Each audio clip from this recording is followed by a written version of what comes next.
Hadirin sekalian, pertama-tama marilah kita memanjatkan doa kehadirat Tuhan Yang Maha Esa agar kegiatan pada siang hari ini dapat berjalan dengan baik dan lancar. Kepada Bapak Iwan Fauzi, MA, kami persilakan untuk memimpin doa. Terima kasih kepada pembawa acara. Assalamualaikum warahmatullahi wabarakatuh. Untuk memulai acara ini, marilah kita sejenak bersama-sama menundukkan kepala, bermunajat kepada Allah, Tuhan yang Maha Agung, agar kegiatan kita pada hari ini diberkahi dan bisa berjalan lancar. Untuk membaca doa ini, saya akan memimpinnya dengan cara agama Islam. Dimohon kepada saudara-saudara saya yang lain dapat menyesuaikan. Bismillahirrahmanirrahim. Allahumma salli ala Sayyidina Muhammad wa ala ali Sayyidina Muhammad kama barakta ala Ibrahim wa ala ali Ibrahim bil alamin innaka Hamidum Majid. Ya Allah, ya Rahman, Engkau yang Maha Kasih. Pada hari ini di ruang Zoom ini, kami ingin menyelenggarakan acara sosialisasi Merdeka Belajar Kampus Merdeka bagi mahasiswa, jurusan Pendidikan Bahasa dan Seni, Fakultas Keguruan dan Ilmu Pendidikan. Kami memohon kepadamu, ya Allah, ridha dan izin-Mu. Berkahilah semua langkah dan perbuatan kami dalam acara ini. Dan jadikanlah itu semua nilai ibadah dan nilai ilmu yang bermanfaat pada kami, yang melaksanakan dan yang menghadirinya. Ya Allah, ya Wahid, Engkau yang Maha mempersatukan. Kami memohon kepadamu, ya Allah, perkuatkanlah persatuan di antara kami. Janganlah Engkau biarkan ada perpecahan di antara kami, yang hanya membuat kami terserak dan tercerai-berai. Kami ingin kuat dalam persatuan itu, ya Allah, agar lebih bermanfaat untuk lembaga kami dan bangsa kami. Ya Allah, ya Ghafur, Engkau yang Maha Pengampun atas segala dosa.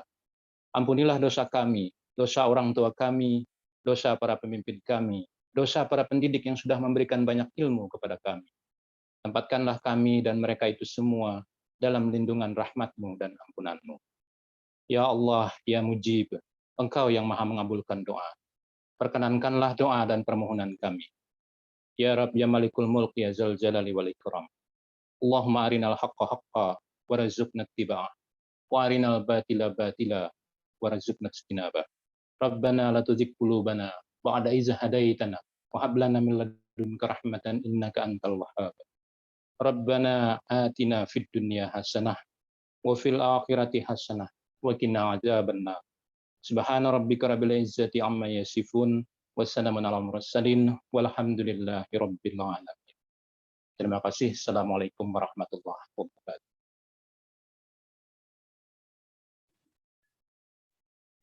Acara selanjutnya adalah mendengarkan lagu kebangsaan Republik Indonesia, Indonesia Raya, dan dilanjutkan dengan Mars Universitas Palangkaraya.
cita-citaku, wadah gemblengan jiwa dan ragaku, pengorbanan, perjuangan, bakti dan karya kita sebagai anak asuh berpancasila. Ku berjanji akan menjunjungmu sepanjang masa. Doa kami UPR Jaya Raya.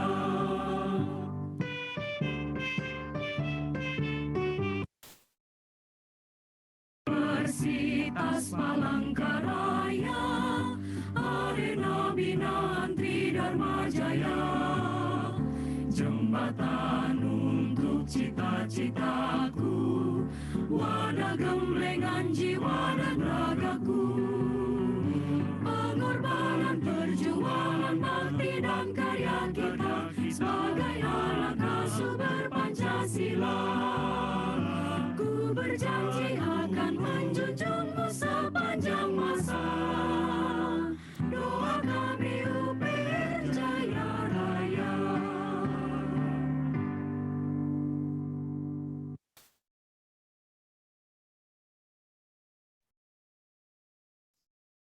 Selanjutnya, marilah bersama-sama kita mendengarkan sambutan yang akan disampaikan oleh Dekan Fakultas Keguruan dan Ilmu Pendidikan, dan sekaligus untuk dapat berkenan membuka kegiatan pada siang hari ini secara resmi. Kepada Ibu Dr. Natalina Asih MA, kami persilakan. Terima kasih Ibu Maida selaku pembawa acara kita pada siang hari ini. Selamat siang Bapak Ibu semuanya. Yang saya hormati Bapak Ketua Jurusan Pendidikan Bahasa dan Seni, yang saya hormati Bapak Sekretaris Jurusan Pendidikan Bahasa dan Seni, yang saya hormati semua Bapak dan Ibu Ketua Program Studi yang berada di bawah koordinasi Jurusan Pendidikan Bahasa dan Seni, dan yang luar biasa juga pada hari ini, dan ini merupakan pertemuan kedua saya dengan Bapak narasumber. Saya sampaikan apresiasi saya yang sebesar-besarnya kepada Bapak Profesor Dr. Suwardi Endraswara M.Hum selaku Ketua Umum HISKI yang pada siang hari ini kembali berkenan membagikan pengalaman dan pengetahuan kepada kita. Sekali lagi selamat bertemu Bapak. Senang sekali karena Bapak berkenan menyediakan waktu untuk kami. Bapak Ibu, para dosen yang sekiranya saat ini ada bersama-sama dengan kita, dan juga semua teman-teman, mungkin ada mahasiswa ya dari prodi-prodi yang ada di lingkup jurusan Pendidikan Bahasa dan Seni. Selamat datang, selamat bergabung bersama-sama dalam kegiatan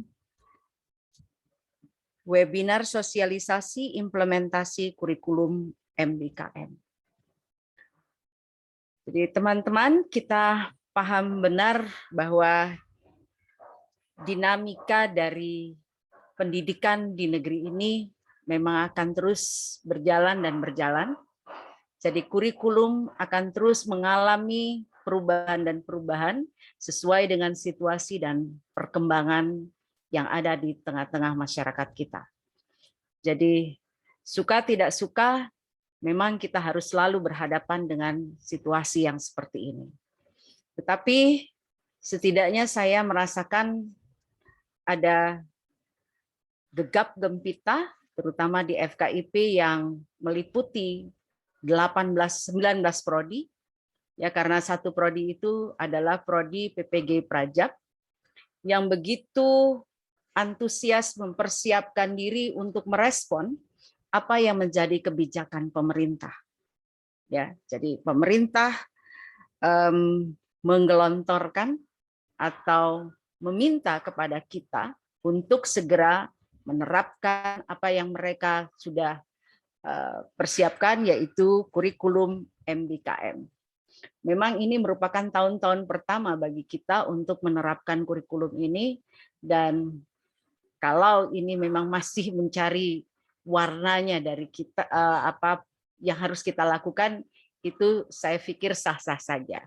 Karena ini masih tahun-tahun pertama dari kita mencoba mengimplementasikan kurikulum ini pada program studi yang ada di lingkup FKIP.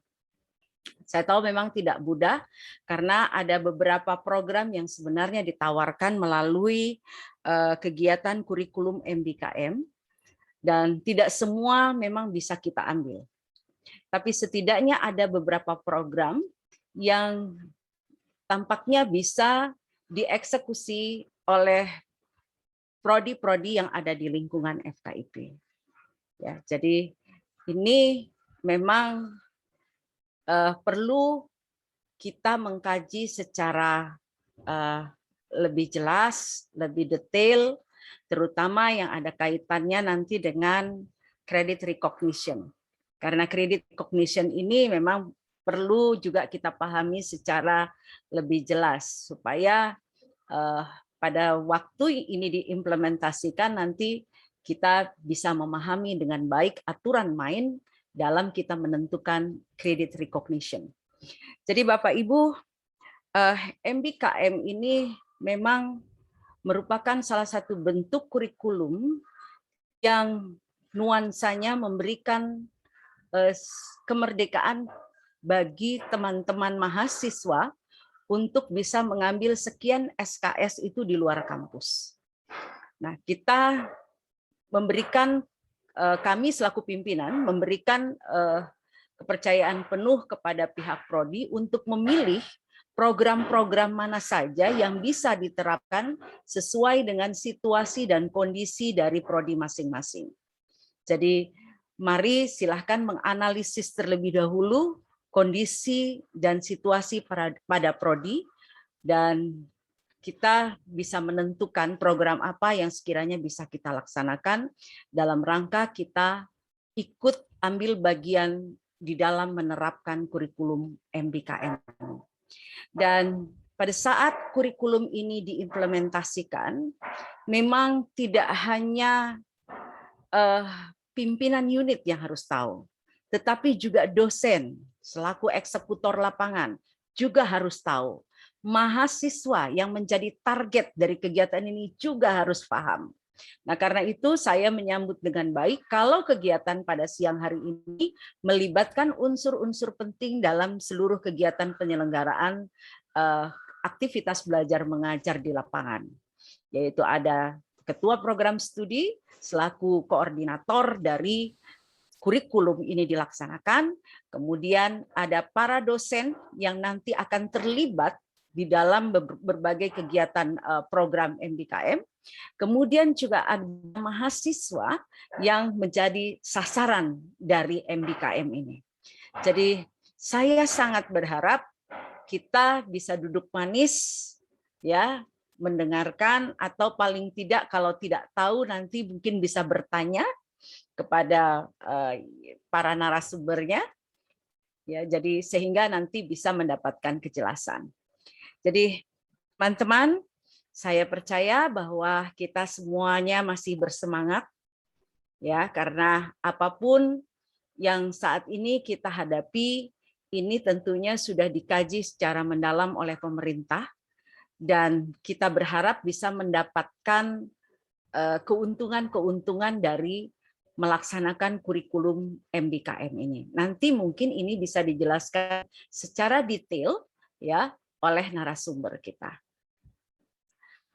Bapak Ibu yang saya hormati, semua teman-teman mahasiswa, saya sekali lagi mengucapkan terima kasih kepada pihak jurusan yang berinisiatif untuk memilih topik ini dan menyampaikannya kepada kita semua, dan berharap ini waktu yang berharga yang bisa dimanfaatkan oleh semua pihak, sehingga pada waktunya nanti ketika kita harus mengeksekusi ini di lapangan, kita tidak lagi punya keraguan, karena tidak ada tanda tanya lagi di dalam benak kita atau di dalam pikiran kita, karena semuanya sudah jelas untuk bisa dilaksanakan dengan baik di lapangan. Dan satu hal yang penting, saya tahu pasti bahwa ini adalah pekerjaan berat buat Prodi, tetapi sekali lagi saya percaya bahwa Prodi tahu pasti bahwa ini sesuatu yang memang harus dikerjakan, ya.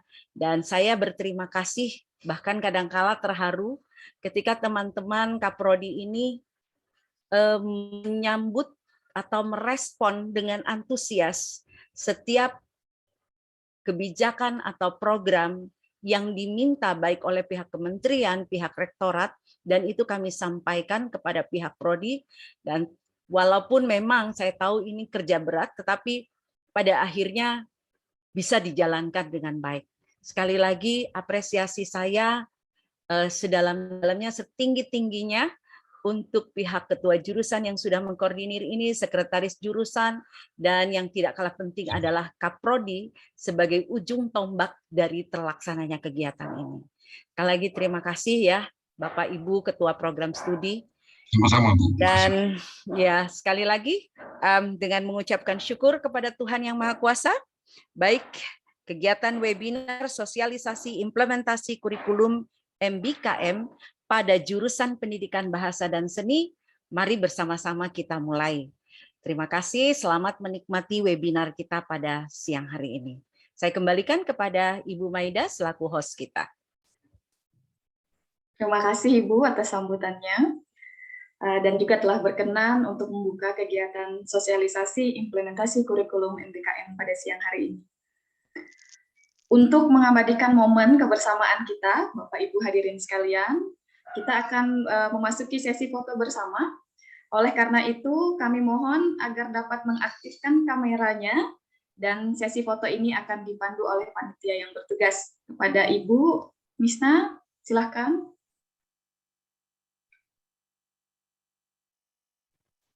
Iya, baik. Pasang dulu wajah cantik dan gantengnya. Yonas nih belum menyalakan kamera. Krista juga, ayo nyalakan kameranya. Nanti biar terlihat dengan jelas kecantikan Krista. Jangan-jangan orangnya tidur nih. Ya baik, untuk slide pertama ya. 1, 2, 3.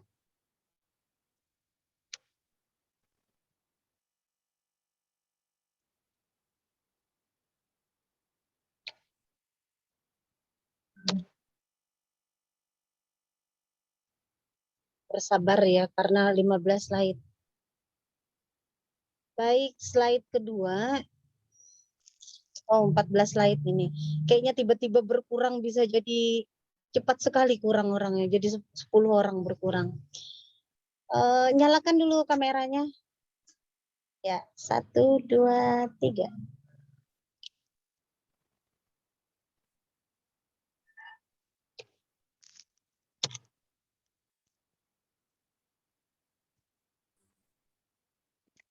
Slide yang ketiga, pasang wajah cantik dan gantengnya.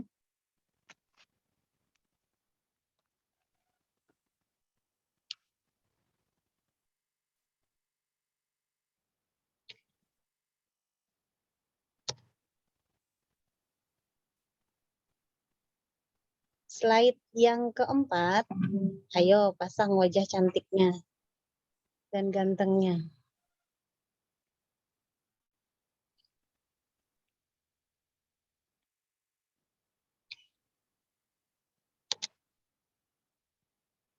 Lanjut, slide yang kelima. Dwi Aulianti, ayo kameranya dinyalakan. 1, 2, 3.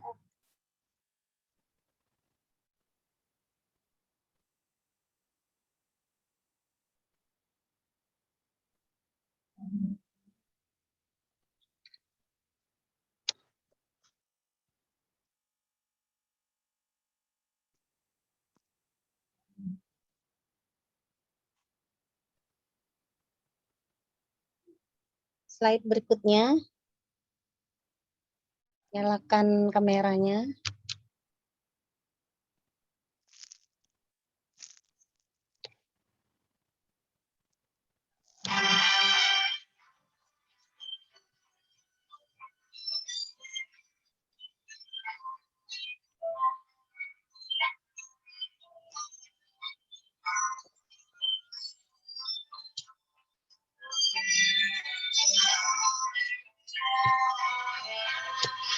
slide berikutnya.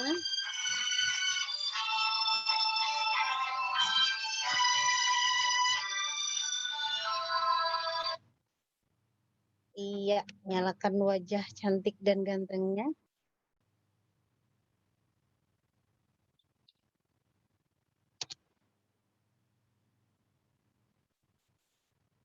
Sabar ya, 2 kali lagi. Iya, nyalakan lagi kameranya.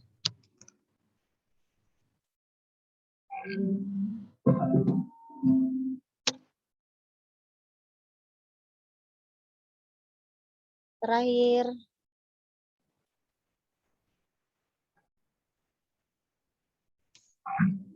Satu, dua, tiga untuk slide terakhir ya.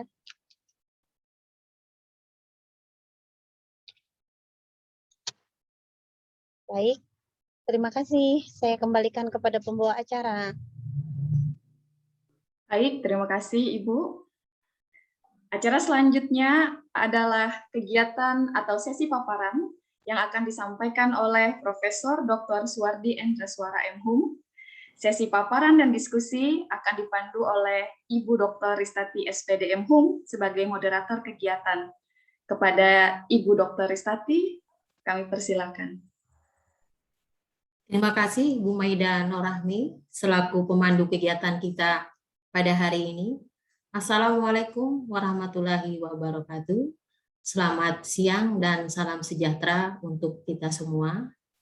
Para peserta seminar yang berbahagia pada hari ini, tema yang kita pilih adalah sosialisasi implementasi kurikulum MBKM.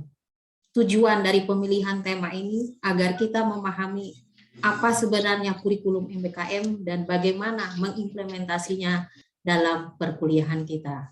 Sebelum masuk kepada tahap paparan, terlebih dahulu saya akan menyapa narasumber kita yang luar biasa pada hari ini, yaitu Profesor Dr. Suwardi Endreswara MHum. Selamat datang Prof di Universitas Palangkaraya. Selamat sore. Salam sehat, salam bahagia. Sehat. Beliau adalah guru besar dari Universitas Negeri Yogyakarta dan S1-nya dari IKIP Yogyakarta, S2 dan S3 dari Universitas Gadjah Mada Yogyakarta dengan konsentrasi antropologi. Beliau adalah guru besar di Universitas Negeri Yogyakarta pada Fakultas Bahasa dan Seni. Tentunya banyak karya-karya ilmiah beliau yang tidak bisa saya sebutkan satu persatu, mengingat waktu kita yang sangat terbatas. Beliau aktif menulis buku-buku ilmiah, aktif pula pada seminar lokakarya, mengadakan pengabdian pada masyarakat, juga penelitian-penelitian ilmiah. Baiklah Bapak Ibu peserta seminar hari ini, saya tidak akan berpanjang lebar. Kita langsung saja masuk pada tahap paparan dengan durasi sekitar 30 menit. Kepada narasumber, waktu dan tempat kami sediakan. Silakan, Prof. Ya. Terima kasih. Assalamualaikum warahmatullahi wabarakatuh. Ibu Dekan FKIP UPR yang saya hormati, Bu Ketua Prodi, Bapak Ketua Prodi, dan panitia penyelenggara sosialisasi kurikulum MBKM pada kesempatan ini, dan tentu para mahasiswa yang sudah sejak tadi siap-siap untuk nanti kita akan saling berdiskusi dan membahas bersama terkait dengan kurikulum MBKM. Mungkin ada yang belum pernah mendengar, silakan nanti di-share apa itu MBKM. Ada yang, karena kurikulum itu setiap ganti menteri itu kadang-kadang berganti. Ya, dulu itu belum ada yang istilahnya MBKM ini. setelah ada menteri baru, kabinet baru, lalu berganti. Ya maksudnya adalah untuk memberikan kebebasan kepada para mahasiswa, juga kepada kampus. Nah ini, makanya namanya MBKM. MBKM itu memberikan peluang yang sangat luar biasa kepada perguruan tinggi dan juga kepada mahasiswa, bahwa kuliah itu tidak hanya terbatas di kampus sendiri. Nah, ini yang menjadi landasan filosofinya MBKM atau kurikulum Merdeka Belajar Kampus Merdeka. Nah, apa yang kita maksud dengan Merdeka Belajar? Ini sebenarnya karena saya orang sastra, jadi sebenarnya kalau kita belajar dari sastra, berkreasi, seperti tadi teman kita membaca Republik Sultan, sebenarnya sudah ada sebelum Mas Nadiem ini mencanangkan Merdeka Belajar, itu kita sudah ada. Di bidang sastra itu Merdeka Belajar itu.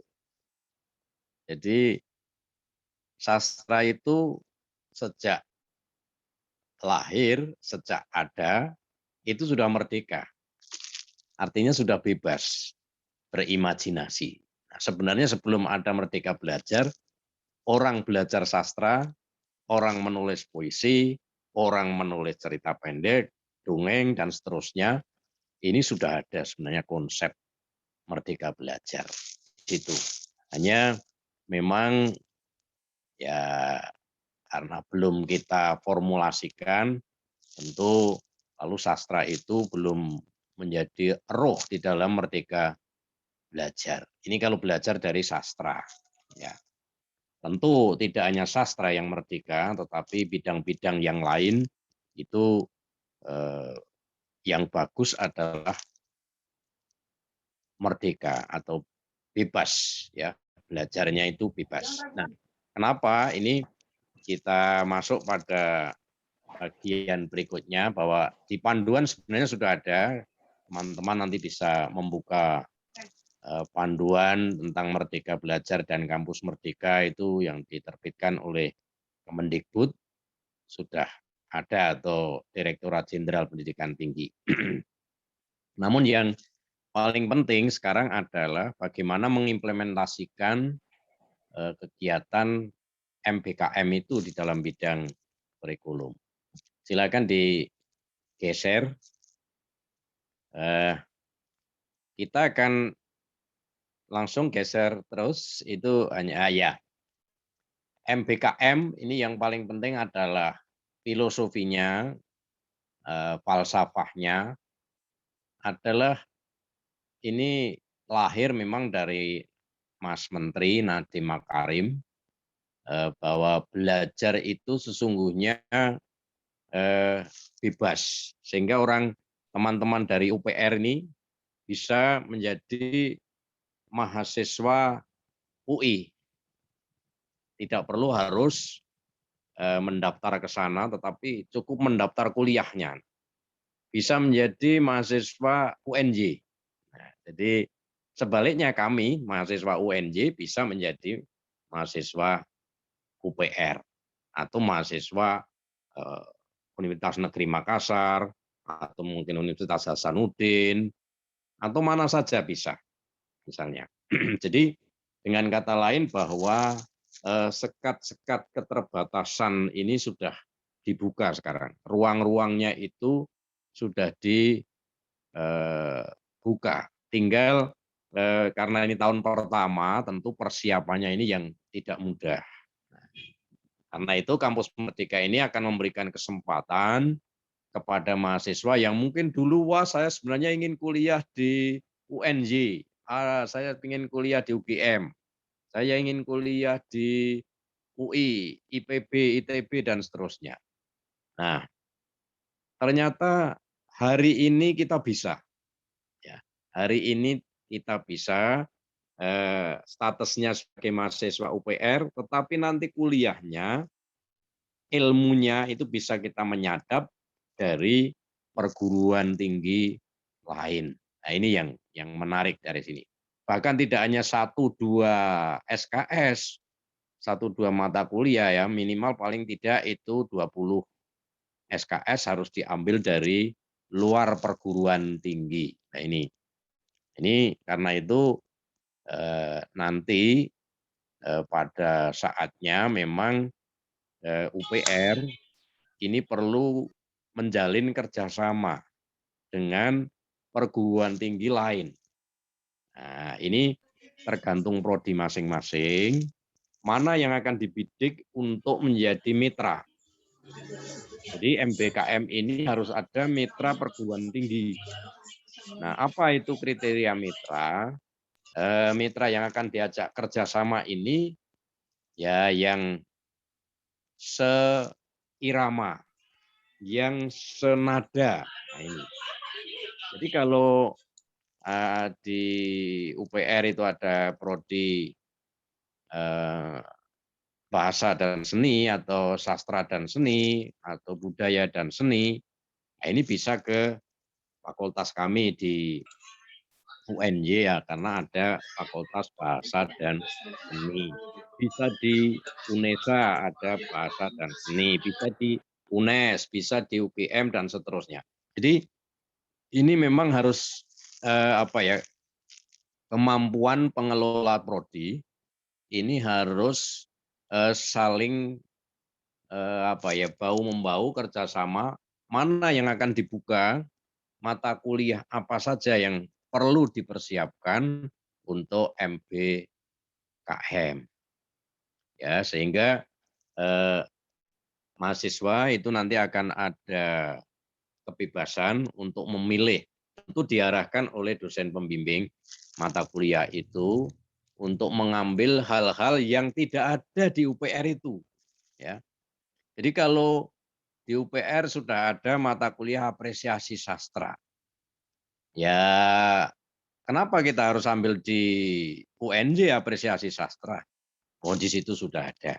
Jadi carilah nanti di MBKM ini mata kuliah yang unik, yang membekali kepada mahasiswa itu. Misalnya tadi ada teman kita yang pembaca puisi, ingin dikembangkan lagi pembacaan puisi itu tidak hanya dalam olah vokalnya, tetapi juga actingnya, juga blockingnya, dan seterusnya. Dan nanti bisa mengambil mata kuliah di tempat kami, ada mata kuliah Sanggar Sastra namanya. Nah, di Sanggar Sastra itu digarap mulai dari penulisan naskah sampai pertunjukan sastra. Jadi tidak sekedar untuk membaca saja. Nah, ini contoh. Jadi contoh yang semacam ini nanti akan dikelola oleh prodi. Jadi setiap prodi itu harus punya link dengan prodi lain. Ya, prodi lain di luar perguruan tinggi masing-masing. Yang di luar prodi satu perguruan tinggi juga ada, tetapi tidak perlu saya tekankan karena itu relatif lebih mudah. Yang satu perguruan tinggi itu misalnya prodi sastra mengambil seni, prodi sastra mengambil seni rupa misalnya. Karena sangat mungkin bahwa orang-orang yang belajar sastra itu terkait dengan seni rupa atau seni lukis atau seni musik, ya itu. Jadi hal-hal yang semacam itu di satu perguruan tinggi tidak perlu kami tekankan, tetapi yang perlu kita tekankan adalah kerjasama ini antar perguruan tinggi. Ini yang paling penting.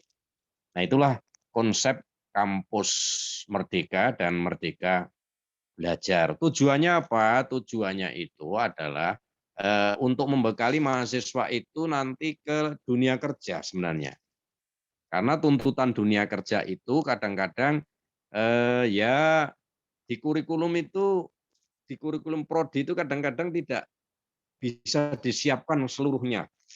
Ya, salah satu contoh di UNY ini ada mata kuliah bahasa Sanskerta, ada mata kuliah bahasa Arab, ya. Tetapi ternyata itu di sekolah bahasa Sanskerta itu kurang begitu aplikatif, artinya kurang begitu digunakan. Nah ini kurang begitu digunakan. Sementara kalau ada mahasiswa yang ingin mendalami filologi, nah itu perlu belajar bahasa Sanskerta. Karena itu ini mata kuliah di setiap prodi ini kadang-kadang ada yang tidak sesuai dengan keinginan mahasiswa. Ini saya berikan contoh. Saya ketika kuliah di IKIP Yogyakarta S1, dulu sebenarnya saya sudah menerapkan sudah menerapkan MBKM sebenarnya. Padahal waktu itu tahun 1986 itu belum ada orang berpikir MBKM, tapi yang namanya ya waktu itu saya kuliahnya itu statusnya di IKIP Yogyakarta, tetapi saya karena mata kuliah yang dipegang oleh dosen kami di IKIP Yogyakarta itu sastranya menurut saya masih sangat kurang waktu itu. Hanya satu orang yang memegang sastra, yang lain itu sebenarnya orang linguistik yang memegang sastra. Nah, menurut hemat saya kurang begitu bagus. Nah, akhirnya saya minta izin kepada Kaprodi, apakah saya diperbolehkan kuliah di UGM.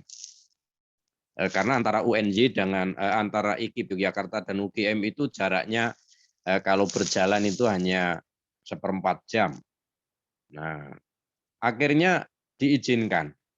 Sehingga pembimbing skripsi saya itu satu dari UGM, dan satu dari IKIP Yogyakarta.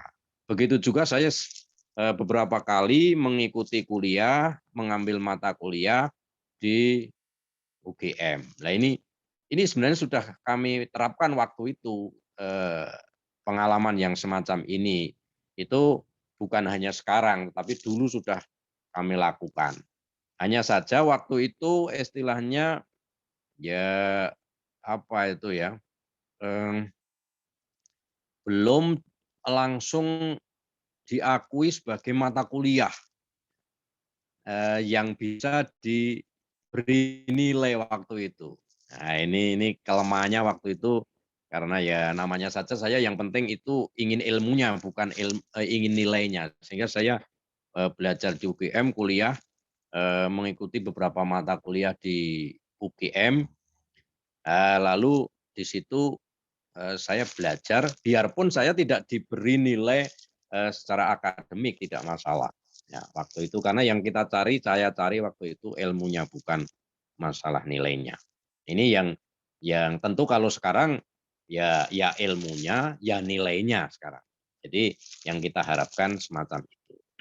Nah, transfer nanti nilai kreditnya itu ya kita upayakan yang seimbang. Karena itu nanti kalau akan bagus, di UPR ini perlu menjalin mungkin 6 mitra atau berapa mitra, itu harus bertemu dulu sebelum kita implementasikan. Misalnya UPR dengan UNY. Di UPR itu apa saja mata kuliah yang bisa diambil oleh mahasiswa UNJ. Sebaliknya, mahasiswa UNJ UPR bisa mengambil apa di UNJ, ini harus kita bicarakan. Kalau tidak nanti ya agak kerepotan dalam mengatur jadwal. Terutama biarpun kuliahnya itu bisa daring, tetapi penjadwalannya ini juga hal yang tidak mudah. Apalagi kalau SKS-nya itu berbeda. Nah, ini tolong sehingga nanti memang kurikulum Merdeka Belajar Kampus Merdeka ini memang betul-betul ya kita harus siapkan perguruan tinggi, antar perguruan tinggi yang akan melakukan kerjasama atau mitra. Silakan dilanjut. Nah, ini saya hanya ingin menginformasikan bahwa gagasan Merdeka Belajar atau belajar secara bebas, mengambil mata kuliah lain di tempat lain, perguruan tinggi lain, ini akan memberikan apa ya?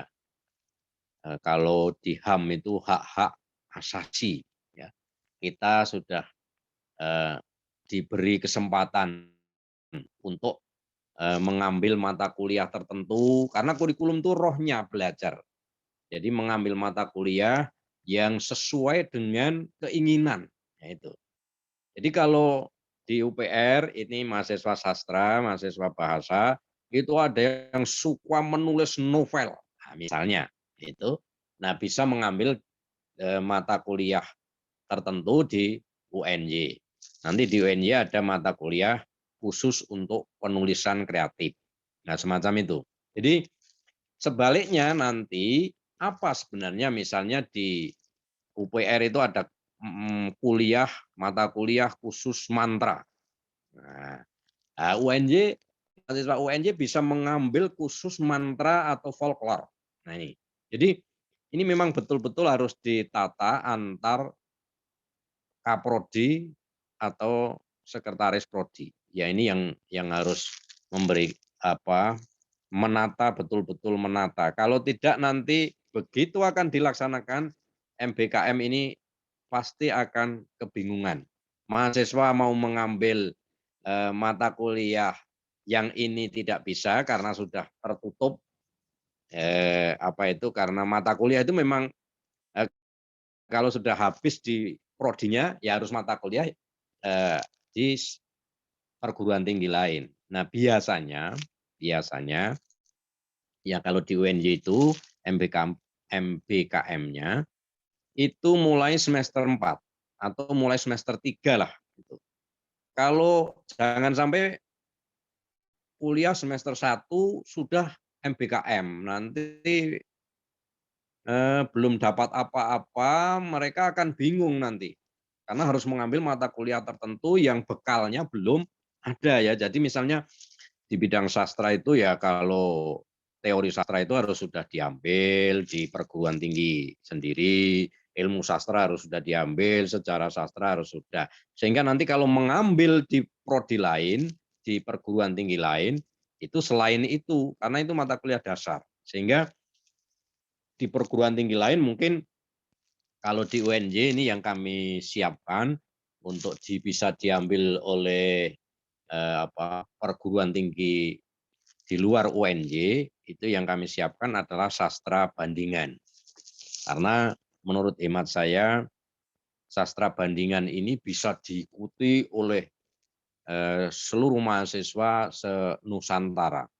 Sehingga ya orang Papua bisa ikut, orang NTT bisa ikut, NTB ikut, UPR bisa ikut, mana saja, karena namanya sastra bandingan. Artinya kita bisa membanding antara karya sastra Jogja misalnya tentang asal-usul padi di Jogja dengan asal-usul padi di Palangkaraya, di NTT, sampai Papua, bahkan mungkin sampai luar Indonesia.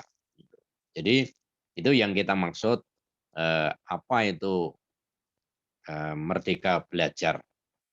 Yang penting bahwa merdeka belajar itu adalah memberikan ruang kepada mahasiswa untuk belajar sesuai kesukaan. Nah ini, sesuai kesukaan.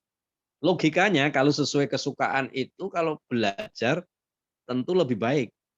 Nilainya lebih bagus, wong itu memang sesuai harapannya itu loh. Harapannya. Saya dulu ketika kuliah itu kalau bisa semua mata kuliah itu inginnya sastra semua. Waktu itu, tetapi karena prodinya itu bukan prodi sastra, namanya prodi pendidikan bahasa daerah atau bahasa Jawa. Nah, itu lalu juga diberi materi bahasa, materi filologi, dan seterusnya ini. Nah, itu seandainya sudah ada MBKM waktu itu saya transkrip nilai itu akan penuh sastra semua. Nah, karena bisa ambil di tempat lain, bisa ambil di tempat-tempat lain.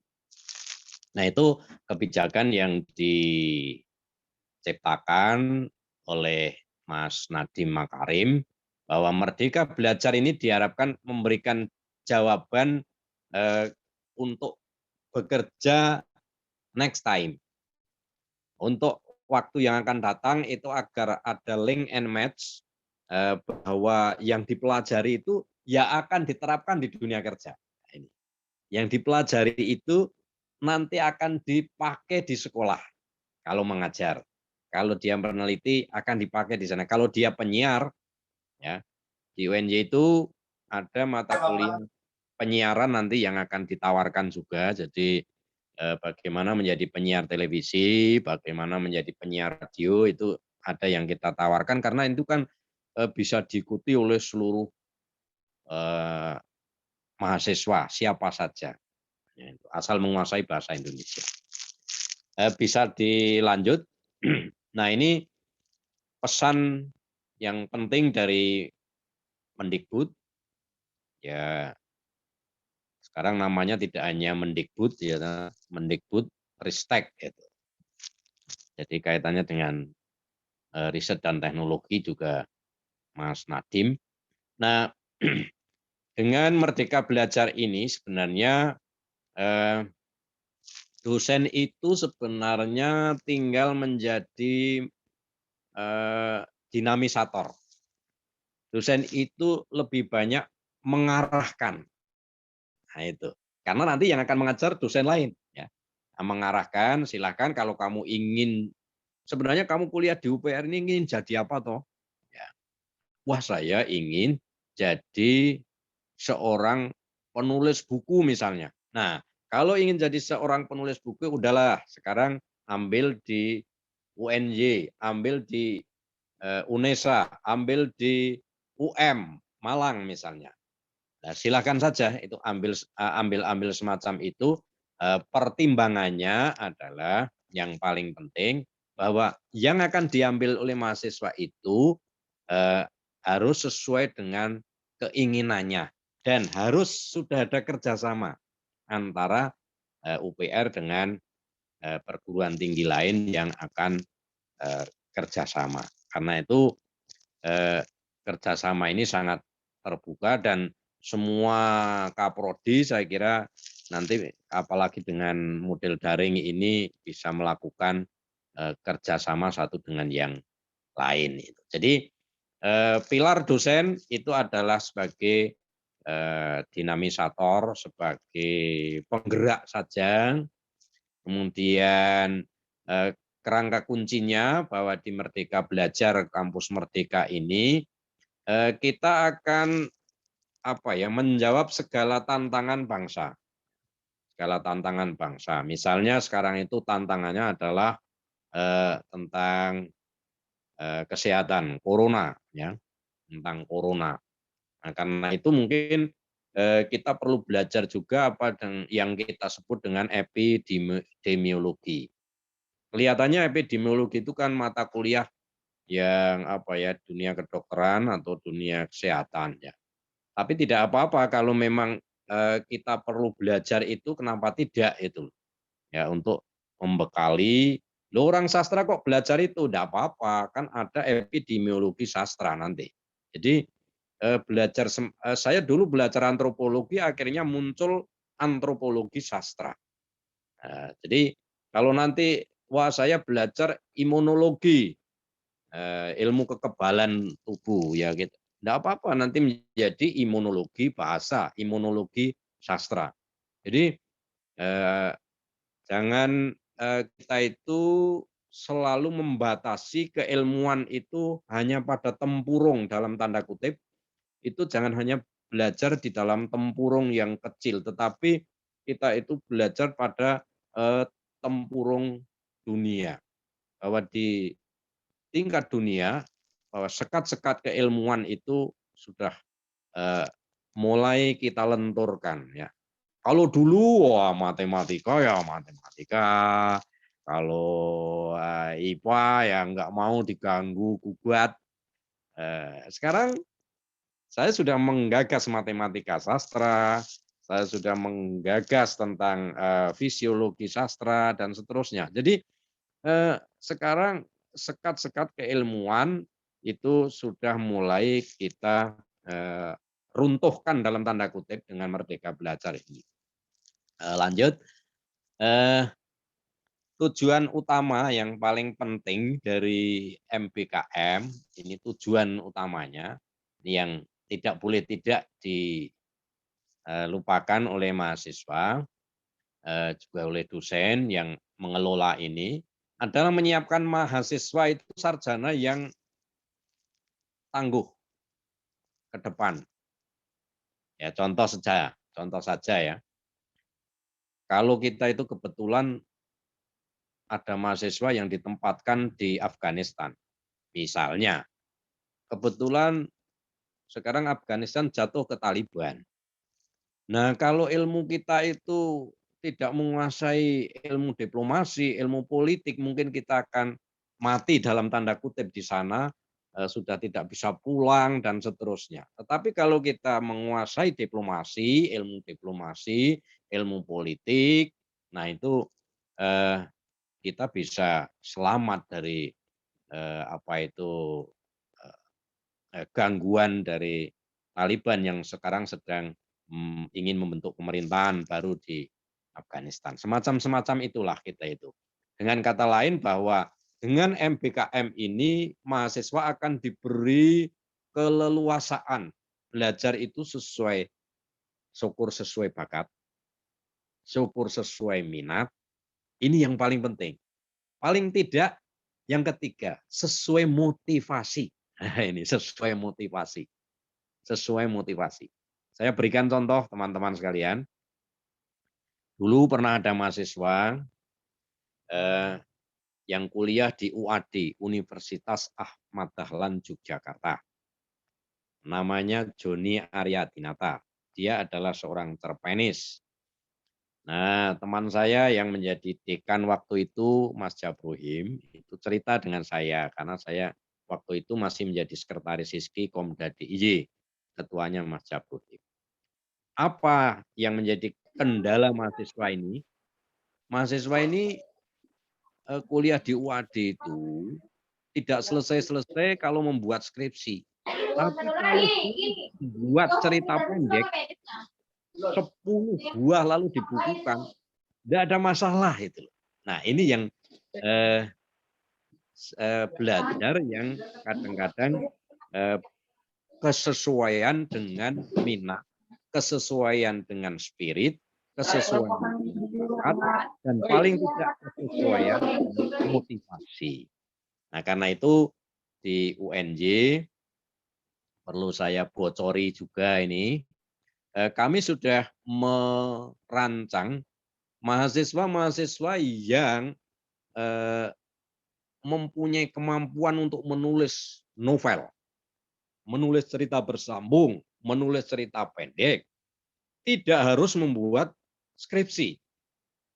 Jadi novel itu nanti bisa menjadi pengganti skripsi sebagai karya kreatif. Nah, ini. Jadi seperti tadi yang teman kita ya, yang membaca Republik Sungsang itu sebenarnya kalau itu dipertahankan sebagai suatu karya kreatif, itu bisa menjadi pengganti skripsi.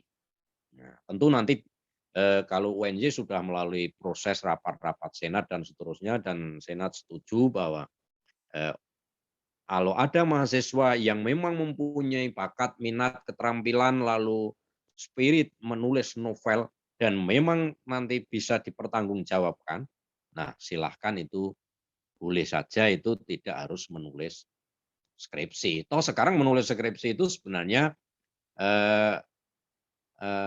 arah-arahnya sekarang malah diganti dengan artikel. Bahkan di UI, disertasi, tesis itu sudah tidak begitu penting dalam tanda kutip, karena apa? Yang penting adalah membuat artikel. Nah itu, sehingga diartikelkan. Nah ini contoh-contoh yang ekstrim, tetapi itu benar-benar terjadi di perguruan tinggi lain. Jadi ini tujuan MPKM itu semacam itu, untuk bahwa kita itu menjadi seorang ilmuwan itu sekarang karena batas-batas ruang itu kita bisa belajar ke tempat lain, bisa belajar di perguruan tinggi lain mungkin yang kita pandang lebih lengkap, misalnya ada laboratorium sastra misalnya di Unsiah Aceh itu sudah mempunyai sanggar sastra dan di sana ada laboratorium sastranya, karena saya sudah pernah diundang ke sana untuk berbicara tentang laboratorium sastra ini di Unsiah, Universitas Kuala Aceh. Jadi di sana juga ada FKIP. Jadi hal yang semacam itu yang perlu kita pikirkan oleh pengelola MPKM. Tentu prodi dan kaprodi, sekprodi itu yang akan memikirkan semacam. Kita lanjutkan ke fokus program Merdeka Belajar. Fokusnya apa? Merdeka Belajar itu sebenarnya awal-awalnya ini kita pada pemberdayaan literasi sebenarnya. Bahwa setiap orang itu punya bekal berliterasi. Berliterasi, menghitung, membaca, dan seterusnya. Itu seharusnya yang dikembangkan dalam kerangka untuk membekali tentang tetap arahnya pada pendidikan karakter. Karena itu jangan-jangan nanti di UPR sudah ada mata kuliah khusus tentang pendidikan karakter misalnya karena FKIP. Nah itu bisa dijadikan tonggak salah satu andalan dalam tanda kutip ya. Jadi tolong nanti di UPR itu yang ditawarkan ke luar itu betul-betul satu mata kuliah itu unik ya, unik. Artinya itu bisa membekali pada mahasiswa lain di luar UPR yang mungkin akan menjadi orang yang lebih hebat gitu. Sehingga mata kuliah itu harus dipilih yang unik. Begitu juga pengajarnya. Pengajarnya itu juga jangan sampai pengajar-pengajar yang membuat sulit kalau ada penilaian. Sebab itu nanti akan dinilai oleh perguruan tinggi mitra. Lah ini kalau nilainya itu agak misalnya satu kelas kok nilainya D semua. Lah ini kan jadi masalah nanti. Karena itu ya kita menyiapkan dosennya, juga menyiapkan mata kuliahnya itu betul-betul harus dipilih orang-orang yang memang berkualitas dan kalau biarpun mengajarnya secara daring, tapi ya tetap orang-orang yang punya kualitas IPAD itu. IPAD dalam tanda kutip ini. Ya. Oke lanjut. Di Kampus Merdeka ini khususnya karena ini dunia perguruan tinggi, setiap prodi ini sesuai dengan Permendikbud nomor 7 tahun 2020 ini suka atau tidak suka baik swasta maupun negeri ini memang sudah harus siap-siap. Nah sekarang setiap perguruan tinggi sudah mulai menyiapkan, di UNJ sudah mulai menggarap kurikulum itu dan memang kurikulum itu tidak bisa selesai dalam 1-2 hari. Ya, ini di Kampus Merdeka itu semacam itu, tentu saja di bawah wakil rektor bidang akademik atau wakil rektor 1, lalu dekan, wakil dekan 1 yang akan membidangi kampus Merdeka ini sampai tingkat kurikulumnya. Ya. Sehingga jangan sampai yang kita siapkan di perguruan tinggi masing-masing itu ternyata kurang memberikan nilai akreditasi perguruan tinggi, jangan sampai ya. Tetap harus kita perhatikan. Kita perhatikan hubungannya dengan akreditasi, kemudian tergantung nanti kita belajar itu paling minimal itu 2 sampai 3 semester ya. Kalau mungkin 20 SKS itu kalau diambil 1 semester kan ya bisa, tetapi itu harus ngeblok, itu agak repot juga nanti. Karena itu ini perlu dipikirkan teman-teman yang mengelola, yang prodi, sekretaris, bahwa ada perguruan tinggi yang mensyaratkan itu kampus Merdeka itu ya minimal 20 lah, satu rombongan belajar itu minimal 20 orang lah. Nanti permasalahannya karena mata kuliah itu akan diambil tidak hanya UPR saja misalnya di UNY itu, tapi UNY itu ada kerjasama dengan perguruan tinggi selain UPR ya, misalnya UPI, lalu juga UI, lalu mana saja, lalu itu sangat mungkin bahwa mata kuliah yang disiapkan oleh masing-masing perguruan tinggi itu ada yang kurang match. Ini karena itu nanti pada tahun-tahun kedua itu harus ditinjau ulang. Tinjau ulang ini memberikan bekal nilai plus atau tidak kepada mahasiswa yang belajar itu. Ya. Kalau 1 semester ternyata itu bisa mengambil 20 mata kuliah ya, itu hal yang yang kita harapkan semacam itu, supaya mahasiswa itu kalau lebih enak memang sekarang ngeblok, ambil UPR, ambil ke UNJ semua. Wah, itu lebih enak itu.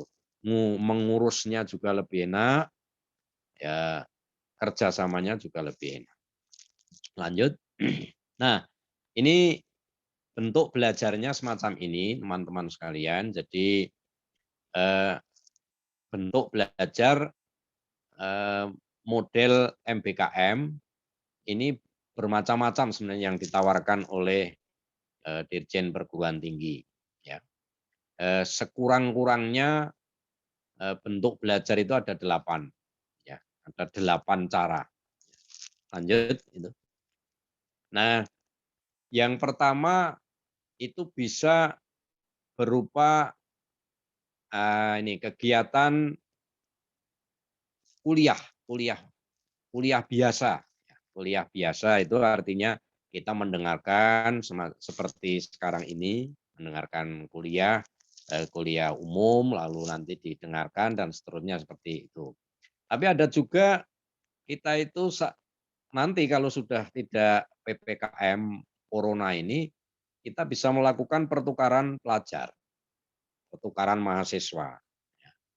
Nah, ini pertukaran mahasiswa itu bisa juga dibalik namanya menjadi pertukaran dosen. Itu pertukaran dosen itu artinya dosen UPR bisa mengajar di UNY atau sebaliknya dosen UNY bisa mengajar di UPR. Begitu juga mahasiswanya. Itu harapannya sebenarnya semacam itu. Tapi karena ini mau mengadakan semacam itu langsung diterjang dengan PPKM ya tentu kita harus bersabar dulu. Kemudian magang. Nah, magang kerja ini juga bisa dilakukan untuk Merdeka Belajar. Terutama untuk mata kuliah yang kaitannya dengan praktek. Ya, misalnya di UNJ itu ada mata kuliah penyiaran. Ya, untuk menjadi penyiar ini perlu magang ke televisi. Ya. Karena itu yang mengambil mata kuliah itu tentu akan digiring atau diajak ke televisi menjadi penyiar betul-betul broadcasting di sana sampai bisa itu. Kemudian Yang paling enak itu ya penelitian bersama, riset bersama. Kemudian kegiatan kewirausahaan ini untuk prodi-prodi yang kaitannya dengan ekonomi. Ya, tidak berarti bahwa sastra itu tidak bisa menjadi wirausahawan. Sastra juga bisa dikaitkan dengan wirausaha. Jadi wirausaha itu, mata kuliah wirausaha itu berbagai hal bisa masuk. Itu. Kemudian berikutnya tentang membangun desa dalam kerangka KKN. Ya, membangun desa untuk KKN dan seterusnya ini bisa dilakukan. Lanjut, ini tentang informasi saja, tentang tujuan perguruan tinggi, tujuan pendidikan tinggi itu mengapa meluncurkan Merdeka Belajar ini. Tujuan utamanya adalah ini, sesuai dengan SISDIKTI, Sistem Pendidikan Tinggi. Bisa dibaca karena ini memang hanya aturan yang dulu kurikulum untuk KKNI, kita berubah menjadi MBKM. Ya. Prinsipnya sebenarnya tidak jauh berbeda, cuma kalau di KKNI dulu kan tidak mengambil mata kuliah di tempat lain. Ya. Sekarang kuncinya itu mengambil mata kuliah atau pelajaran di perguruan tinggi yang berbeda. Kemudian kampus Merdeka dan Merdeka Belajar ini konsep yang utamanya, aturan-aturannya sudah ada, dan di buku panduan juga sudah ada. Silakan nanti disimak. Yang pertama, yang paling penting itu dapat mengambil SKS di luar perguruan tinggi sebanyak 2 semester. Nah, ya 2 semester itu bisa setara dengan 40 SKS. Nah, ini banyak ini. 40 SKS di perguruan tinggi lain. Nah, ini yang dapat mengambil SKS di luar perguruan tinggi lain, di luar perguruan tinggi UPR. Kemudian ditambah lagi dapat mengambil SKS di prodi yang berbeda di PT. Nah, di PT yang berbeda. Jadi kalau UPR ke UNJ itu 20 SKS minimal. Ya memang 20 SKS. Tapi kalau berbeda prodi, misalnya satu UPR, misalnya bahasa Indonesia mengambil bahasa Inggris mengambil seni rupa, dan seterusnya, itu 40-an, 40 SKS. Jadi hal-hal yang semacam ini yang perlu diperhatikan penyusun MBKM dan juga nanti eksekutor di prodi itu. Nah, ini yang paling penting, 2 hal ini kalau kita mengambil di perguruan tinggi lain, nah itu kalau 20 SKS itu kalau satu mata kuliah itu 2 SKS berarti ada 10 mata kuliah. Kalau satu mata kuliah itu 3 SKS, ada yang 3, ada yang 2, ada yang mungkin ada yang 4. Nah itu. Silakan saja, itu tergantung masing-masing. Nah, itu kira-kira yang paling penting di kampus Merdeka dan Merdeka Belajar. Kata kuncinya adalah mengambil mata kuliah lain itu 40 SKS di satu perguruan tinggi itu di prodi yang berbeda. Kemudian 20 SKS untuk di perguruan tinggi lain. Nah, itu kalau UPR ya harus mungkin bisa mengambil di Unlam misalnya, atau mengambil mana saja boleh ya, terserah mana yang diprogramkan oleh prodi masing-masing. Silakan lanjut.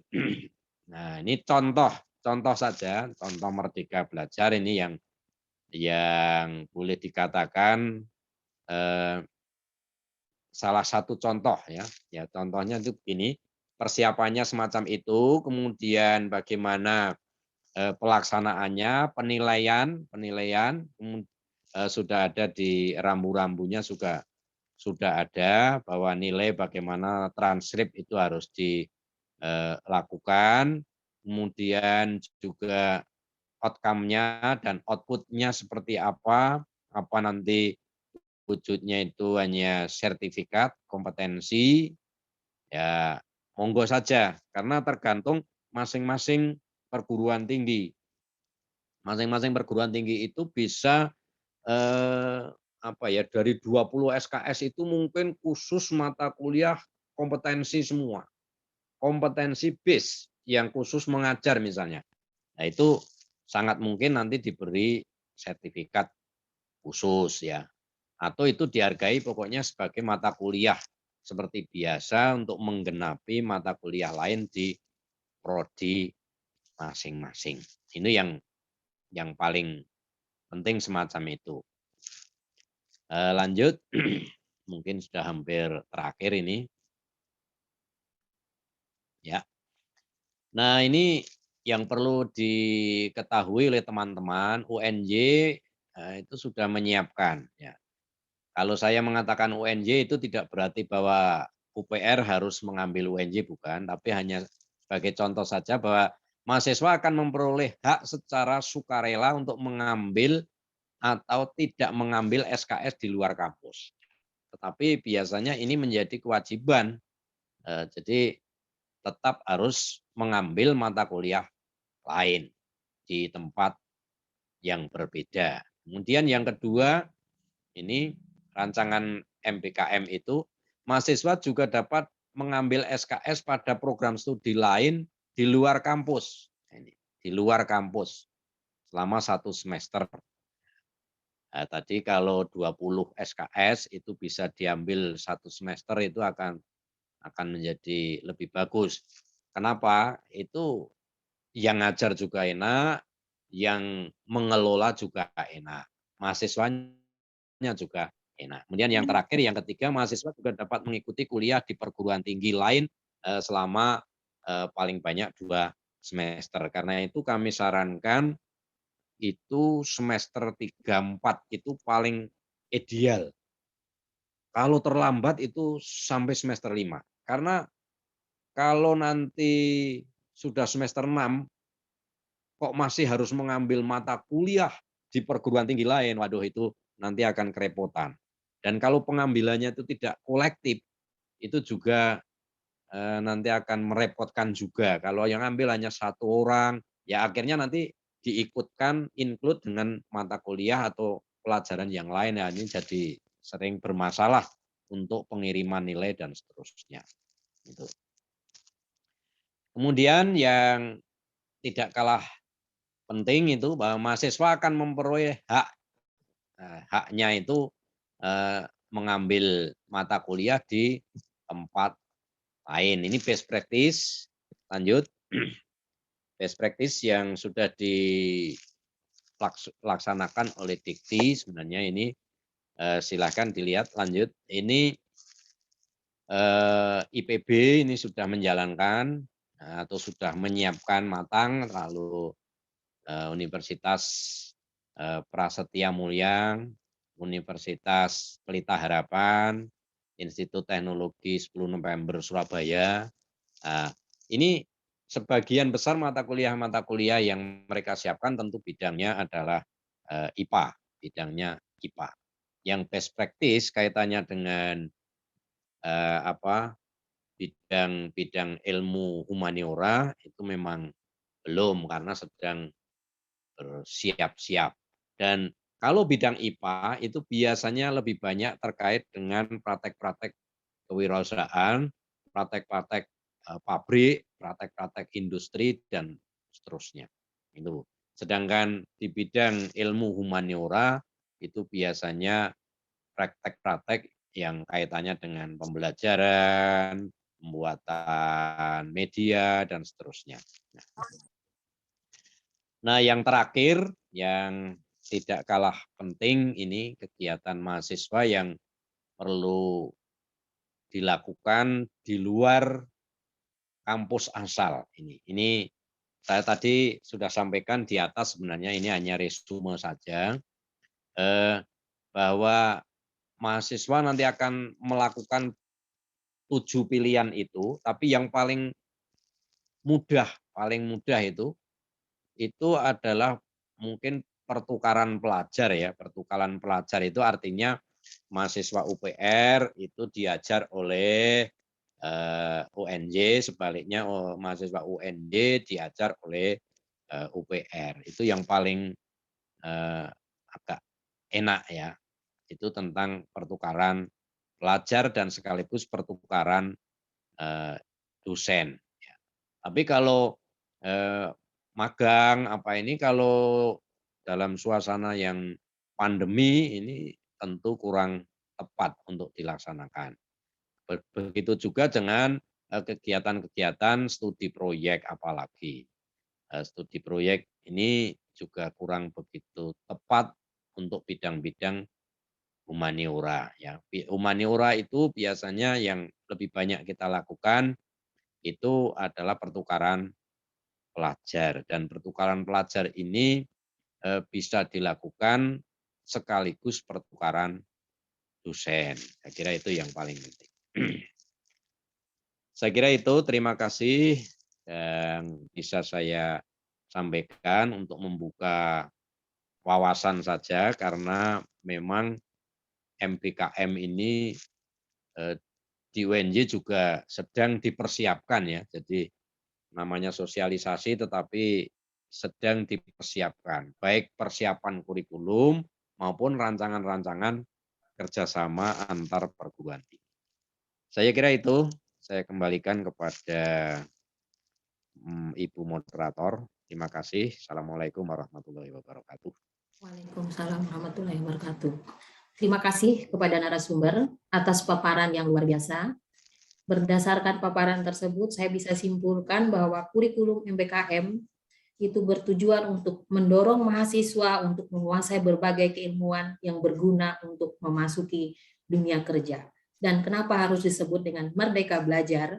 Karena memberikan ruang kepada mahasiswa untuk belajar sesuai dengan kesukaannya.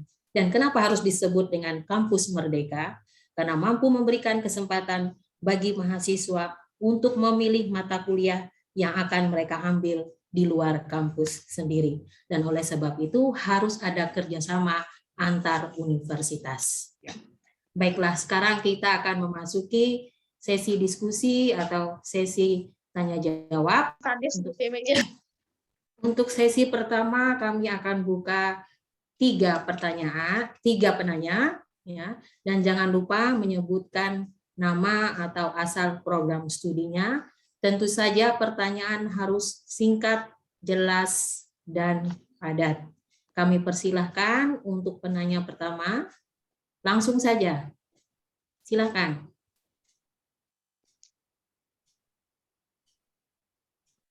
Ayo.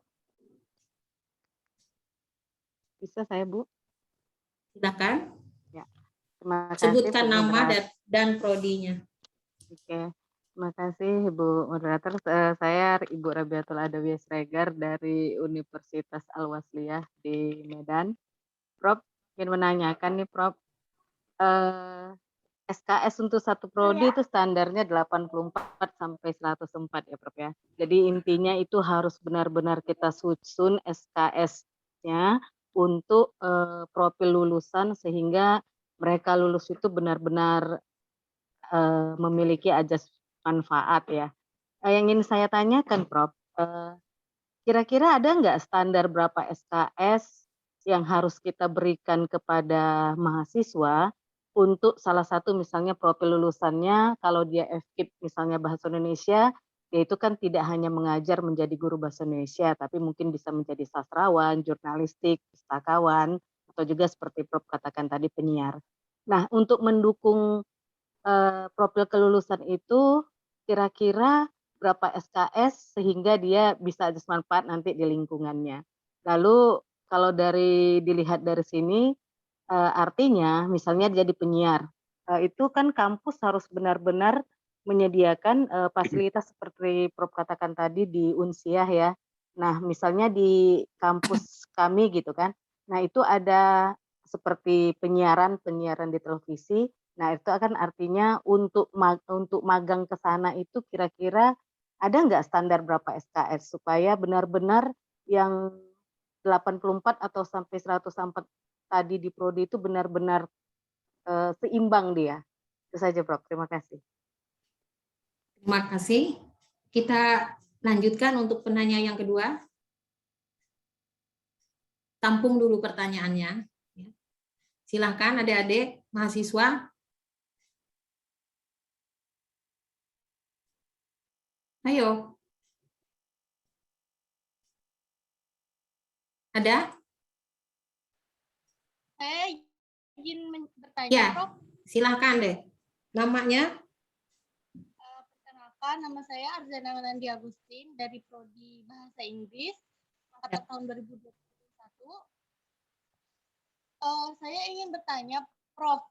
Misalnya kita mengajukan untuk pertukaran pelajar, apakah itu pertukaran pelajar itu harus memenuhi syarat seperti misalnya semester satunya nilai IPK-nya harus sekian, atau hanya mengajukan diri dan kemudian diproses oleh prodi atau oleh universitas, Prof? Itu saja pertanyaannya, Prof. Terima kasih. Terima kasih untuk Adik Arzena. Selanjutnya penanya ketiga, kami persilakan. Ada? Kalau tidak ada, saya boleh bertanya, Prof. Kebetulan saya Boleh. juga Kaprodi, juga harus banyak belajar tentang MBKM.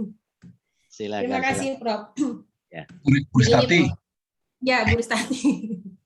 Dari Kaprodi Pendidikan Bahasa Inggris, Prof. Ya, karena kurikulum ini kan memang Kaprodi harus betul-betul menguasai gitu, Prof. Gini, Prof, berdasarkan referensi yang saya baca dan juga banyak mengikuti sosialisasi, idealnya kalau kita melaksanakan kurikulum MBKM itu kan di atas semester 5.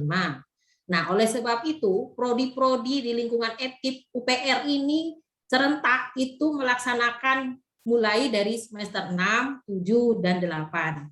Nah, berdasarkan paparan Prof tadi, alangkah baiknya mulai dari semester yang awal, 3, 4, 5. Mohon pencerahannya, Prof. Itu saja pertanyaan saya. Terima kasih.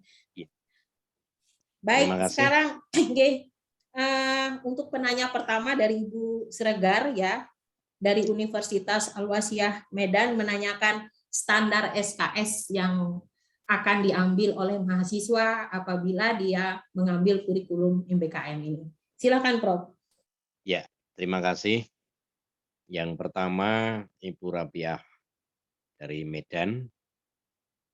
Untuk SKS ini tidak ada standar secara khusus ya, karena SKS ini kan tergantung profil lulusan yang akan kita hasilkan seberapa jauh ya. Lalu seberapa jauh kuliah praktek dan kuliah teori ini yang tapi ya lebih baik menurut hemat saya itu tidak terlalu sedikit ya. Ya misalnya 2 SKS ini, wah harus magang menjadi penyiar hanya kuliah 2 SKS ini ya tentu hampir tidak dapat apa-apa lah gitu. Karena baru penjelasan etika penyiar itu sudah habis waktunya. Ya paling tidak ya mungkin 4 SKS misalnya yang jadi lebih baik SKS-nya itu agak besar.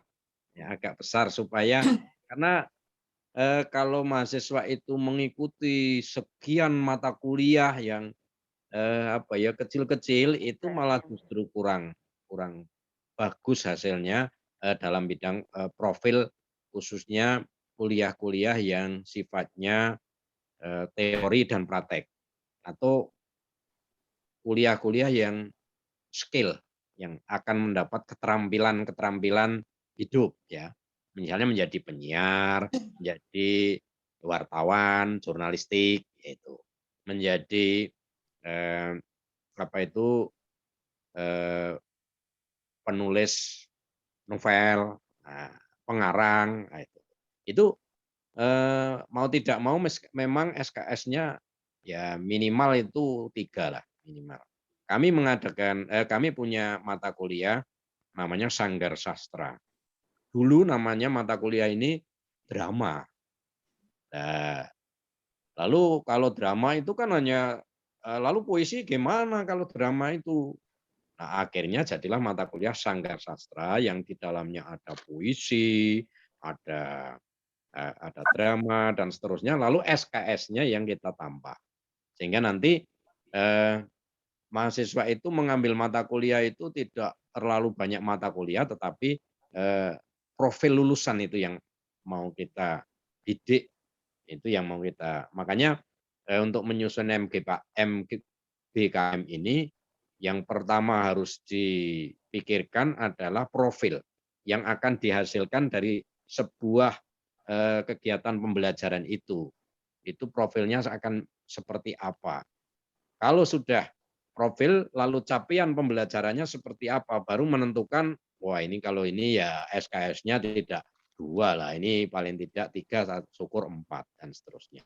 Jadi standar SKS itu tergantung pada profil dan capaian pembelajaran yang hendak diraih pada setiap mata kuliah itu. Ya, kalau magang itu tentu tidak hanya 2 SKS lah. Kalau sudah magang di luar universitas, misalnya ke radio atau ke televisi, atau mungkin juga ke perpustakaan nasional, nah itu juga harus SKS-nya lebih lah, artinya lebih dari 2. Kemudian pertanyaan yang kedua dari UPR dari bahasa Inggris tadi tentang pertukaran pelajar, itu apakah ada persyaratan bahwa harus ada nilai dari sekian dan seterusnya. Nah, yang dimaksud pertukaran pelajar ini semacam ini adalah pertukaran pelajar yang tadi itu sudah digarap di dalam mitra, antar perguruan tinggi. Karena kami sudah 2 kali menjadi Kaprodi, dulu juga menggarap ada pertukaran pelajar itu di UNJ dengan UNESA, UNJ dengan UPI, lalu juga kami garap sampai ke luar negeri, ada ke Belanda, ada yang ke Cina.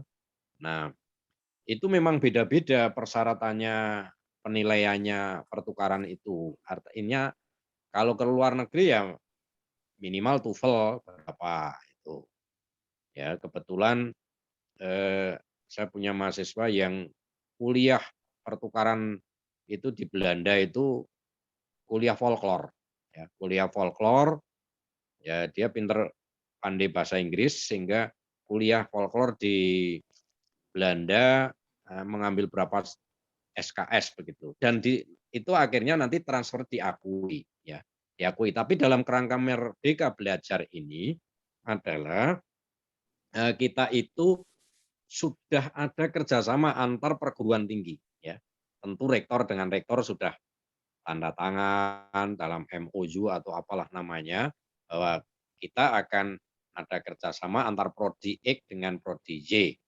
Nah, setelah itu tentu diatur bersama persyaratan-persyaratan itu. Ya, misalnya tadi di UNY ya minimal 20 lah satu rombel. Gitu. Minimal semacam itu baru syarat orang, ya, baru syarat orang, belum syarat nilai. Tapi kalau syarat nilai saya kira nggak perlu ini, karena ya kalau harus nilai sekian gimana kan. Yang penting mungkin misalnya ya akan mengambil sastra bandingan di UNJ misalnya, UPR mau mengambil mata kuliah sastra bandingan. Nah, kalau mengambil mata kuliah sastra bandingan, ini ada persyaratan memang teori sastra harus sudah lulus. Ya.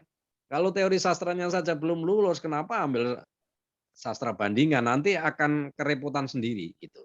Jadi hal-hal persyaratan-persyaratan itu kadang-kadang ya ada yang dipersyaratkan untuk masing-masing mata kuliah. Masing-masing mata kuliah. Karena itu nanti kalau UPR sudah menyiapkan, nah itu bisa diproses dengan antar mitra itu. Saya kira ini terkait dengan pertanyaan ketiga dari Ibu Moderator, sekaligus pertanyaannya tentang semester ini. Ya, semester Ya kalau UPR mau 6, 7, 8 silahkan. Tetapi menurut hemat saya, kalau semester 6, 7, 8 itu mengambil di luar, ini agak kerepotan. Satu, fungsi dari mata kuliah yang diambil itu apa? Jangan-jangan fungsinya mata kuliah yang diambil itu bisa melandasi nanti ketika penyusunan skripsi, pembuatan karya tulis akhir atau tugas akhir. Nah, kalau pembuatan karya tulis atau tugas akhir kalau diberikan kalau mengambilnya itu sudah semester 8, ya lalu jadi kurang begitu fungsional mata kuliah itu. Karena itu menurut hemat saya itu memang paling ideal itu ya antara 3, 4, 5 itu. Tapi monggo silahkan ini pertimbangan masing-masing dan saya pertimbangannya kalau semester 3, 4, 5 itu sudah ada bekal di semester 1, 2, 3 itu sudah ada bekal keilmuan-keilmuan yang mereka dapat dari perguruan tinggi yang bersangkutan. Nah, lalu mengambil mata kuliah lain itu untuk memperkaya dan memperdalam. Tapi kalau sudah semester 6, 7, 8, apalagi 8, lah ini sebenarnya apa tujuan MBKM ini? Nanti ya kalau mata kuliahnya itu tidak begitu, kalau mata kuliahnya itu justru malah melandasi untuk penyusunan skripsi misalnya. Nah, itu kan harus diambil bagian-bagian awal.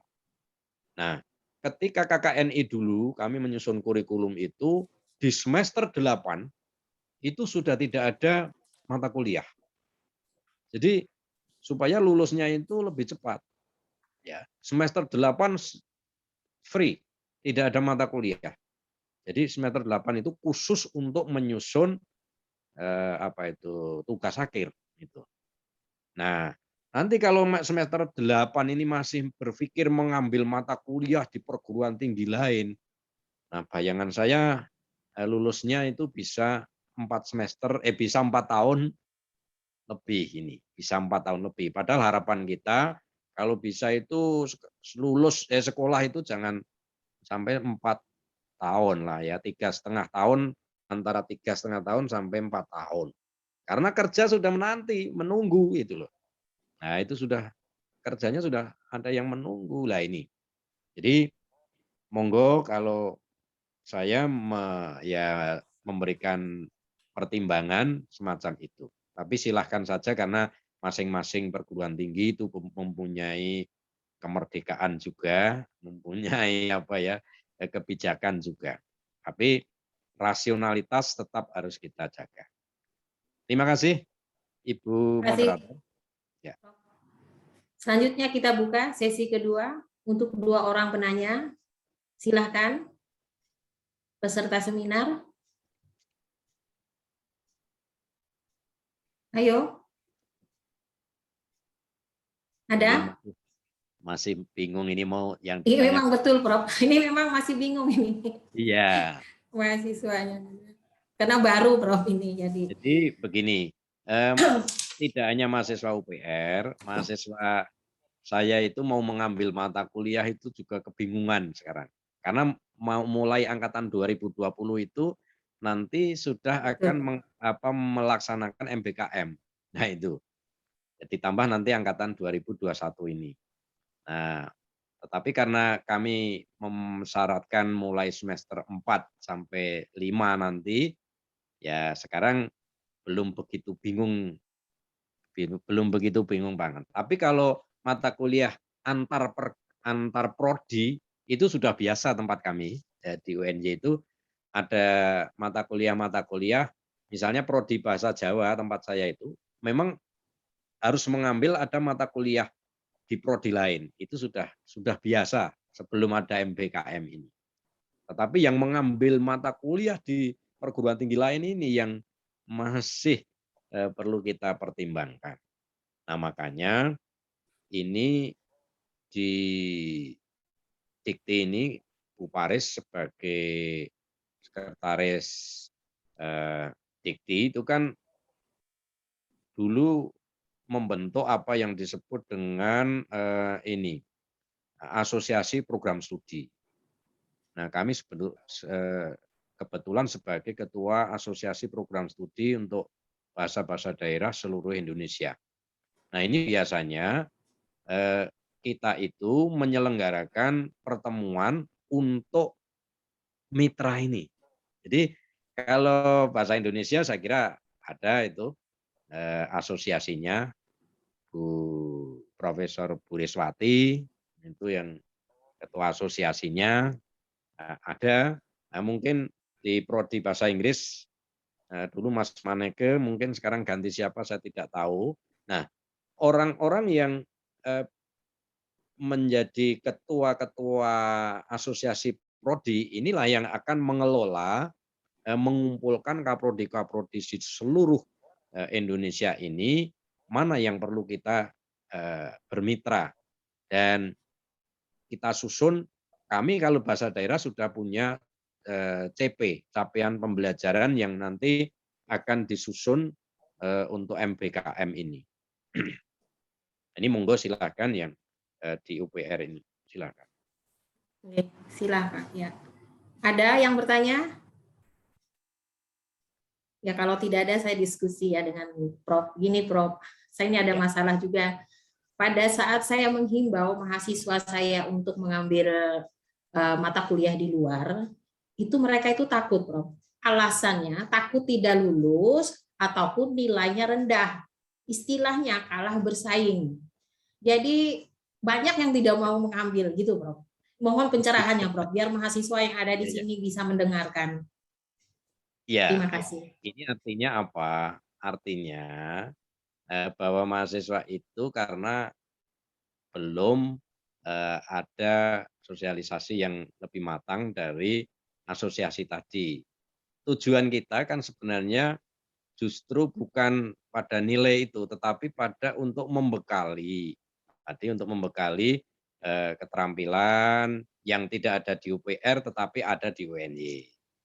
Yang tidak ada di UNY tetapi ada di UPR. Karena itu untuk menentukan mata kuliah dan pengajarnya ini, Kaprodi memang punya punya tanggung jawab, kan tahu dosen ini kira-kira kalau memberi nilai itu rewel atau tidak itu. Ya, karena ada dosen itu yang nilainya itu memang standarnya itu rendah.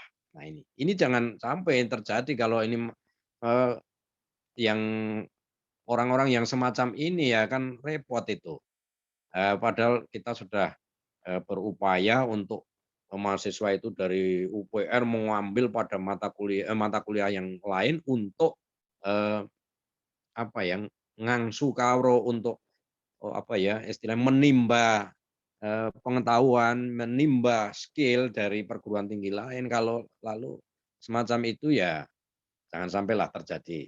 Nah, karena itu kerjasama antar prodi ini segera perlu dilakukan. Kalau tidak nanti saya kira ketakutan mahasiswa, dan padahal itu wajib. Lah ini kan jadi repot itu. Padahal itu wajib, kalau tidak mengambil itu artinya ya jadi tidak punya peluang kerja yang lebih bagus itu.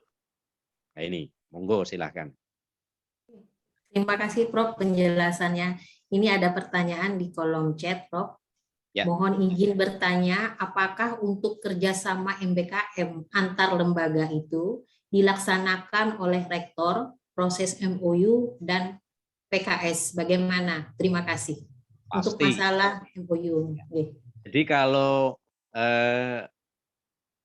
di kami itu semua kerjasama itu tentu inisiasinya adalah dari prodi, tetapi nanti pada tingkat MOU itu mesti rektor, karena ya lebih kuat lah lebih kuat. Jangan sampai prodi kerjasama tapi rektor tidak tahu. Nanti aduh, apa dekan tidak tahu. Ini kan jadi masalah. Jadi rektor itu sebagai eksekutor untuk menandatangani kerjasama antar perguruan tinggi, biarpun isinya prodi tertentu. Nah, itu, biarpun isinya prodi tertentu. Apalagi kalau kita kerjasamanya dengan luar negeri. Gitu.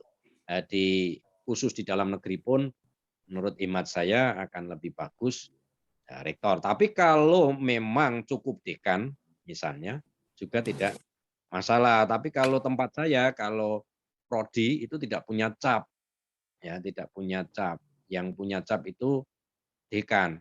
Nah, oleh karena itu minimal itu pada minimal yang kerjasama itu dekan dan atau sampai rektor. Nah, kira-kira begitu, Bu. Terima kasih Prof atas penjelasannya. Baik, para peserta seminar yang berbahagia pada hari ini, kita tutup untuk sesi tanya jawab atau diskusi. Saya akan mencoba menarik kesimpulan dari diskusi kita pada hari ini, yaitu implementasi regulasi Merdeka Belajar Kampus Merdeka atau MBKM dilakukan dengan penyiapan kurikulum sebagai wadah rekognisi, pembelajaran kegiatan aktivitas mahasiswa yang merdeka. Kebebasan pembelajaran, kegiatan, aktivitas akan diatur sesuai dengan capaian pembelajaran yang telah ditetapkan. Dan tujuannya adalah tujuan dari kurikulum MBKM untuk pemenuhan masa dan beban belajar bagi mahasiswa program sarjana dengan mengikuti seluruh proses studi di perguruan tinggi sesuai dengan masa dan beban belajarnya. Demikian yang bisa saya simpulkan dari diskusi kita pada hari ini.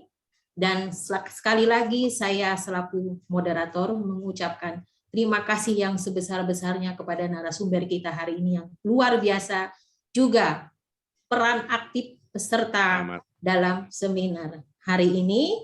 Dan saya selaku moderator undur diri dan semoga kita dapat bertemu kembali dalam seminar yang lain. Terima kasih. Selanjutnya saya kembalikan kepada MC Bu Maida Norahmi untuk menutup acara seminar kita pada hari ini. Terima kasih. Terima kasih. Baik, terima kasih Ibu. Dengan selesainya paparan dan sesi diskusi bersama narasumber kita pada hari ini, maka tibalah kita di acara terakhir, di penghujung kegiatan. Selaku pembawa acara dan mewakili segenap panitia yang bertugas, kami menyampaikan apresiasi dan terima kasih kepada Bapak Profesor Dr. Suwardi Endraswara M.Hum. Semoga informasi dan paparan yang Bapak sampaikan bermanfaat bagi kami semua dan juga menambah pemahaman kami tentang penerapan atau implementasi kurikulum MBKM, terutama di kampus kami sendiri, Bapak. Tidak lupa, kami juga menyampaikan rasa terima kasih kepada seluruh peserta kegiatan sosialisasi kurikulum MBKM. Terima kasih atas kehadiran, partisipasi, dan kerjasamanya selama kegiatan ini berlangsung, sehingga dapat berjalan dengan baik dan lancar. Kami mohon maaf atas salah dan khilaf, apabila selama kegiatan ini masih banyak kekurangan dan hal-hal yang belum berkenan. Akhir kata, salam sehat untuk kita semua. Semoga kita dapat berjumpa kembali di lain kesempatan. Selamat siang. Wabillahi taufik wal hidayah. Wassalamualaikum warahmatullahi wabarakatuh. Waalaikumsalam. Prof, terima kasih. Panitia. Terima kasih, Prof. Terima kasih, Prof. Terima kasih, sama-sama. Terima kasih, Prof. Ya. Nanti akan dihubungin, panitia akan menghubungi Prof untuk administrasi, Prof. Segera. Terima kasih, Prof. Kita bisa keluar, Mai. Terima kasih ya, Prof. Terima kasih, Prof. Izin lab dulu. Terima kasih, Prof. Terima kasih, Prof. Banyak, Prof. Terima kasih, Prof. Terima kasih, Prof. Terima kasih, Prof. Atas segala partisipasinya, Prof. Terima kasih, Prof. Terima kasih, Prof. Izin live. Terima kasih, Prof. Izin keluar, Mai. Terima kasih, Prof. Ibu Mer, terima kasih Ibu. Terima kasih waktunya. Sampai jumpa Ibu.